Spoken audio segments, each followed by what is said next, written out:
दोस्तों, आप सभी को रक्षाबंधन की बहुत बहुत हार्दिक शुभकामनाएँ। देखिए, हम अपने मायके आ गए हैं।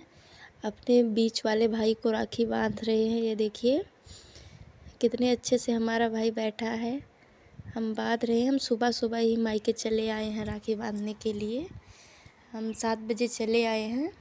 ये देखिए, मैं राखी बांध रही हूँ अपने भाई को। देखिए दोस्तों, ये देखिए कितना अच्छे से बैठा है, बहुत खुश है। ये देखिए, राखी का त्यौहार दोस्तों बहुत ही अच्छा लगता है, क्योंकि भाई बहन का त्यौहार है, बहुत ही पावन त्यौहार है। देखिए, हमारी बुआ भी पास में खड़ी है। ये देखिए, अभी ये छेना कैसे खाएगा। ये देखिए हमारा बड़ा भाई, ये छोटा भाई है। ये देखिए कैसे मिठाई खा रहा है। देखिए दोस्तों, हम राखी बांध लिए हैं। अब जा रहे हैं अपने घर। कौन कौन राखी बांध लिया है, कौन कौन नहीं, कमेंट में बताइएगा। हैप्पी रक्षा।